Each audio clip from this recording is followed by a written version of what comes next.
Y yo ya voy con Pedro Fernández y Solín. Ay, sí. ¿Por qué le haces a mis personajes? Presentado por Jaguar, el auto de tus sueños. How alive are you? El Imperio Otomano y Solimán el Magnífico, casi el gobernador que países como México querrían por su gran visión y su crecimiento y la reciprocidad de la gente hacia él, por lo menos la parte de la historia que yo conozco. Pedro, ¿quién era el famoso Solimán? Gracias, Eddie, por invitarme a tu programa otra vez. Solimán el Magnífico, Solimán Kanuni, como le llamaban los turcos, o Sulaimán, también es el nombre en turco real, el más grande de todos los sultanes que gobernaron el Imperio Otomano. Primero quisiera dar un poquito de antecedentes sobre los turcos. Los turcos, todos pensamos que siempre han estado en donde están ahora, en la península de Anatolia, pero en realidad los turcos provienen de las estepas de Mongolia y poco a poco fueron trasladándose hacia la zona de Anatolia y eventualmente comenzaron un imperio que conquistó grandes regiones de Europa, llegando hasta Viena. No son árabes, los turcos no tienen nada que ver con los árabes, lo único que toman de los árabes cuando penetran en sus territorios es el Islam. Y a partir de entonces funden el título de sultán con el título de califa. Califa era el que llevaba el descendiente de Mahoma y sultán era el que llevaban los generales de los ejércitos árabes. Por lo tanto, en ese momento, el sultán turco combina los dos títulos y se vuelve el hombre más poderoso del Islam. Este imperio, que vino a revolucionar durante muchísimos años todo lo que fue el arte de la guerra, la cultura, etcétera. Conquista Bizancio en 1453, destruye por fin el Imperio Bizantino, un imperio que duró más de 1000 años, lo destruyen los turcos y se dan a la tarea de crear un inmenso imperio que en su máximo apogeo bajo Solimán el Magnífico llegaba desde las puertas de Viena, la zona de Hungría, hasta la actual Argelia, partes de Marruecos, toda Arabia, toda Mesopotamia, lo que hoy es Irak, la zona del Cáucaso, un imperio gigantesco de más de 40 millones de habitantes. Sí, realmente el imperio empieza en Constantinopla en el siglo XIII y termina, como tú dices, hasta 1526 en Hungría, ¿no? Cuando entran a Hungría. Cuando llegan a su máximo apogeo es en 1526 exactamente en Hungría, cuando derrotan en la batalla de Mohacs al rey Luis II de Hungría, que muere en la batalla el mismo rey de Hungría y se termina la dinastía de los húngaros, de los reyes húngaros. Déjame ir a noticias de Informe Vial y vuelvo contigo. Sí. Pedro Fernández, ya te decía Ramón. Ramón es de la película. Pedro Fernández, volvemos. Soy Eddie Warman. Soy Eddie Warman y estamos de regreso siempre en 88.9. Pedro Fernández, quien escribe el libro Reyes y Emperadores de Europa, nos habla del gran emperador Solimán. Solimán el Magnífico, el Imperio Otomano, y quien extendió su poder hasta Hungría. ¿Desde dónde? ¿Desde Marruecos, decías? Sí, su imperio llegó desde todo lo que es el norte de África, Marruecos, Argelia, Libia, obviamente Egipto, Arabia, Siria, Líbano, todo lo que es Irak, la parte del sur del Cáucaso, lo que es el Transcáucaso, por supuesto la península de Anatolia, lo que hoy es Bulgaria, Serbia, Montenegro, Albania, Rumania, hasta Hungría. Llegó a las puertas de Viena. Por un momento la historia del mundo pudo haber cambiado si Viena hubiera caído, ¿no? Lutero se asustó tanto que, lejos de querer seguir el cisma, animaba a las potencias europeas, tanto protestantes como católicas, a que se unieran a detener al turco, ¿no? Y uno, ¿por qué decide invadir o extenderse hasta Europa? Y dos, ¿cómo le gana a los europeos que eran tan poderosos en sus ejércitos? Son dos muy buenas preguntas. Primero, Dios estaba con él. El Islam en ese tiempo, y creo que ahora también en muchos casos, tenía muy claro cuál era la misión que tenían, que era destruir a los infieles o convertir a los infieles, y ese era el motor de expansión que tenían los turcos otomanos. Voy a decir aquí por qué se llaman otomanos, porque mucha gente me pregunta por qué son otomanos, porque el primer sultán turco se llamaba Osman, y en Occidente se le conocía como Otman. Por eso son los turcos otomanos, porque están los turcos selyúcidas, que son los descendientes de Selyuk. Este era por Osman, ¿no? Ese es el motor de expansión del Islam era la misma religión y el desprecio por los infieles. Dos, ¿cómo vencen a los europeos? Esa es una buena pregunta. Un antecesor de Solimán creó un cuerpo de élite especial en el ejército que se llaman los genízaros. Mucha gente ha oído esta palabra de los genízaros. En realidad quiere decir Yeniseri, que quiere decir soldados nuevos. Los jenízaros no eran turcos en origen, sino que eran niños cristianos que se sacaban, los niños más fuertes, más robustos, del botín que obtenían las tropas del sultán en las aldeas cristianas. Y esos niños eran separados, educados en el Islam, y se debían por entero al sultán turco. Eran educados especialmente para eso. Y eran unos verdaderos guerreros que no tenían ningún tipo de lealtad más que al sultán turco. Y contra este sultán y contra este Solimán, era la gran lucha de los reyes españoles, por ejemplo, para retirarlos de Europa, que van desde la parte de Asturias hasta la parte sur de España, luchando años, siglos para expulsarlos? No, eso es la parte de la reconquista española, es muchos años antes, esos son árabes. Esa es la lucha contra los árabes. Pues que muchas veces es complicado porque todo es lucha contra el Islam, contra los musulmanes, pero es una lucha contra los árabes que tenían dominada España. Son otro pueblo que llega desde Asia Central, y es el que empieza a atacar Europa, pero por el lado del este, de la parte de Hungría y de toda esta zona, ¿no? Ese mismo cuerpo de ejército, esto te va a gustar porque te gustan estos temas, ese mismo cuerpo de ejército de los jenízaros después se desvirtúa y ellos mismos empiezan a poner a sus propios hijos como si se heredaran, como los maestros que heredan sus plazas, los jenízaros empiezan a heredar sus plazas y sus privilegios. Y cuando algo no les parecía o había reformas y les querían quitar privilegios, se rebelaban y mataban, ponían y quitaban sultanes. Esa fue una de las grandes causas de la decadencia del imperio de los turcos otomanos. Otra fue que la sucesión no estaba bien reglamentada.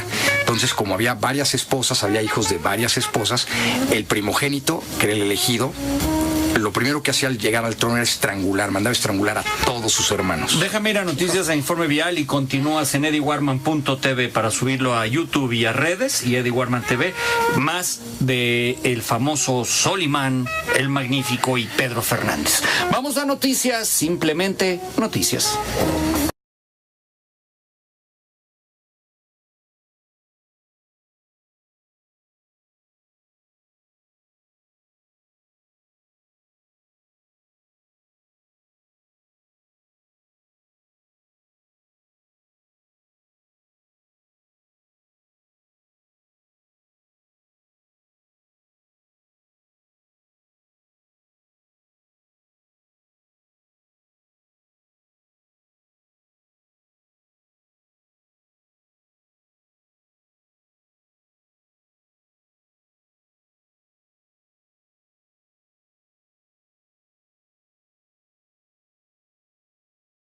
De hecho, Osman era uno de los tantos generales que tenía el sultán Selyúcida, el último sultán Selyúcida, y al momento de su muerte sin descendencia, él, en una guerra civil entre todos los principales generales, se queda con el poder y somete a los demás a su mandato. Y de ahí en adelante comienza el crecimiento del imperio de los turcos otomanos por Osman. Pero es porque él se queda no es que usurpe el poder. En el momento que muere el último sultán Selyúcida, sin descendencia, él lo asume. Y empieza, como dices, a crecer este imperio. Se sitúan en lo que era Anatolia. En la península de Anatolia. En la península de Anatolia. Y estamos hablando de 1350. Sí, a la segunda mitad del siglo IV. 14. Y inicia el crecimiento. Lo hacen tan bien, se vuelven tan poderosos que se quedan con todo el imperio. Sí, terminan quedándose con todo el imperio, terminan sometiendo a Bizancio. Bizancio al final era realmente una zona muy pequeña, resistían ya con una zona muy pequeña de tierra, lo único que era prácticamente la ciudad y sobrevivía por el comercio que tenía. De hecho, el crecimiento de los selyúcidas y el crecimiento de los turcos otomanos es como si fuera una especie de sanguijuela que se alimentaba del imperio bizantino a base de quitarle puertos, quitarle ciudades importantes, y se iban enriqueciendo ellos, tomando técnicas militares de ellos, que los volvió uno de los países más poderosos del mundo. De hecho, la artillería turca en los años de Solimán el Magnífico era la más poderosa del mundo y la más revolucionaria. Fueron los primeros en usar artillería pesada, etcétera, para el sitio de Viena, por ejemplo. ¿Y por qué le llamaban Solimán el Magnífico? ¿Qué tenía de magnífico? Lo de magnífico se lo pusieron los occidentales, que le pudieron haber puesto el grande, y eso se debe a las grandes construcciones que hizo, mezquitas en Estambul, mezquitas en la Meca, mezquitas en Damasco. Fue el primero que inventó las escuelas públicas, por ejemplo, que eran escuelas junto a las mezquitas, que eran para todos los niños. Había mucho menos analfabetismo en el Imperio Turco en la época de Solimán el Magnífico que en cualquier país de Europa. Eso es un dato importante, mucho menos. Porque además eran escuelas gratuitas, como dices, que vivían de la limosna o de lo que donaban a las mezquitas, ¿correcto? Correcto. Y la mezquita se encargaba de administrar esa escuela. Ajá. Ahora, él fue un importante y exitoso legislador, militar, por supuesto. ¿Qué más fue? Además fue un gran poeta, se le menciona entre uno de los grandes poetas del Islam, fue filósofo también, pero así como fue tan culto y fue uno de los tantos monarcas que hay en la historia que tuvo que mandar matar a su hijo por las intrigas de su esposa, de su segunda esposa. Pero si él fue fiel a la primera esposa. Su primera esposa, sí, claro que fue fiel a ella, pero la segunda esposa, que la quiso más que a la primera, que se llama Roxolana, que es de las poquísimas esposas de sultanes. Normalmente sí es, ¿no? Que la segunda, quieres más a la segunda que la la primera. segunda esposa es raro que quiera a los hijos de la primera. Es correcto. A veces hay casos, pero es raro. La segunda se puso lista porque sabía que sus hijos iban a ser estrangulados en el momento que subiera al trono el Mustafa, el primer hijo de Suleimán. Intriga contra él y termina metiéndose en la cabeza del sultán y manda a asesinar a su hijo. Y así Selim, uno de los hijos de Roxolana y del sultán, queda como heredero. Era una bronca, déjame decirte, era una bronca porque podías tener 1, 2, 3, 4 esposas. Había la esposa Aseki, que era la principal, pero había la esposa la segunda, la tercera, la cuarta, la que querías tener. Y además estaban todas las concubinas. Y además estaban las odaliscas. Pero si él era fiel. ¿A quién? Pues fiel de su esposa Roxolana. O sea, todas, ¿no? En Europa se envidiaba, ¿no? A los sultanes por eso, y ahí corrían historias de... Bueno, ahora envidian a palacios. esos sultanes y a los mexicanos, y a los colombianos, y a los venezolanos, y no hay bronca. Ahora, él entró muy joven, de 18 años, Muy para joven, ser gobernador. Sí, muy joven asume. Y con esa bravura de los 18, se vuelve un toro de lidia incontenible. Sí, un gran militar porque la única batalla que pierde es la que pierde frente a Viena. La única batalla que pierde, y es porque se juntan todos los estados europeos para detenerlo. Pero realmente es un gran militar y es un gran legislador, como dijiste. De hecho, él muere en batalla por la peste. En ese tiempo era normal, era lo más común que los ejércitos tuvieran más bajas por enfermedades que por la misma guerra. Y en ese sentido... ¿Y muere en Viena? Muere cerca de Viena, muere en Hungría, en campaña en Hungría contra las fuerzas del Sacro Imperio Romano. Pero los húngaros físicamente tienen poca influencia turca, son más nórdicos. Sí, los húngaros que son del centro de Asia también, los húngaros vienen del centro de Asia, tampoco son pueblos europeos, igual que los finlandeses, igual que los estonios, son de la misma rama. No hubo tanta mezcla, eso es cierto, porque eran regiones ya muy alejadas, no hubo colonización.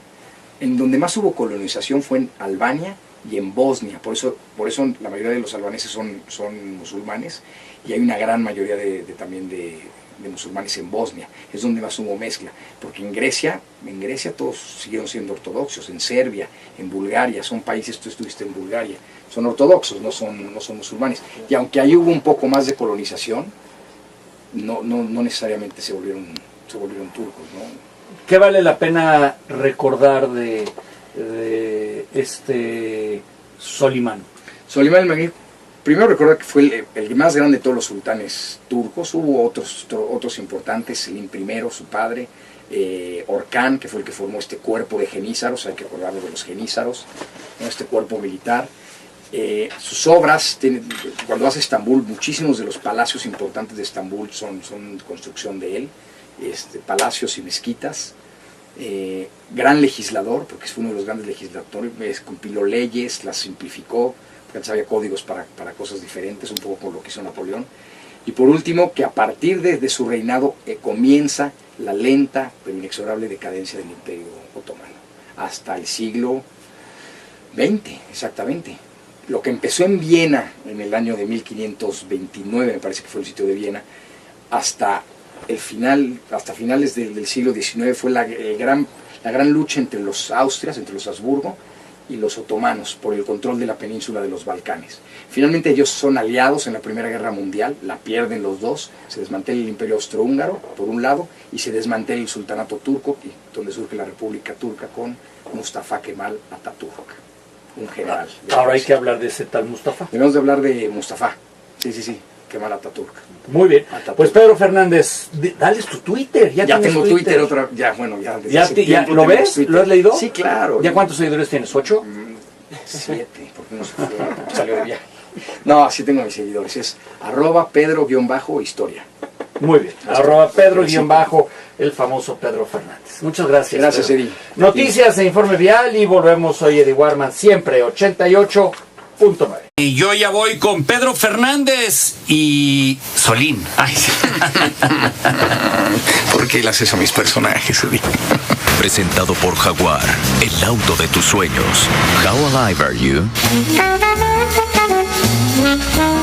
El Imperio Otomano y Solimán el Magnífico, casi el gobernador que países como México querrían por su gran... Todos pensamos que siempre han estado en donde están ahora, en la península de Anatolia, pero en realidad los turcos provienen de las estepas de Mongolia y poco a poco fueron trasladándose hacia la zona de Anatolia y eventualmente comenzaron un imperio que conquistó grandes regiones de Europa, llegando hasta Viena. No son árabes, los turcos no tienen nada que ver con los árabes, lo único que toman de los árabes cuando penetran en sus territorios es el Islam. Y a partir de entonces funden el título de sultán con el título de califa. Califa era el que llevaba el descendiente de Mahoma y sultán era el que llevaban los generales de los ejércitos árabes. Por lo tanto, en ese momento, el sultán turco combina los dos títulos, se vuelve el hombre más poderoso del Islam. Este imperio, que vino a revolucionar durante muchísimos años todo lo que fue el arte de la guerra, la cultura, etcétera. Conquista Bizancio en 1453, destruye por fin y su crecimiento y la reciprocidad de la gente hacia él, por lo menos la parte de la historia que yo conozco. Pedro, ¿quién era el famoso Solimán? Gracias, Eddie, por invitarme a tu programa otra vez. Solimán el Magnífico, Solimán Kanuni, como le llamaban los turcos, o Sulaimán, también es el nombre en turco real, el más grande de todos los sultanes que gobernaron el Imperio Otomano. Primero quisiera dar un poquito de antecedentes sobre los turcos. Los turcos, el Imperio Bizantino, un imperio que duró más de 1000 años, lo destruyen los turcos y se dan a la tarea de crear un inmenso imperio que en su máximo apogeo bajo Solimán el Magnífico llegaba desde las puertas de Viena, la zona de Hungría, hasta la actual Argelia, partes de Marruecos, toda Arabia, toda Mesopotamia, lo que hoy es Irak, la zona del Cáucaso, un imperio gigantesco de más de 40 millones de habitantes. Sí, realmente el imperio empieza en Constantinopla en el siglo XIII y termina, como tú dices, hasta 1526.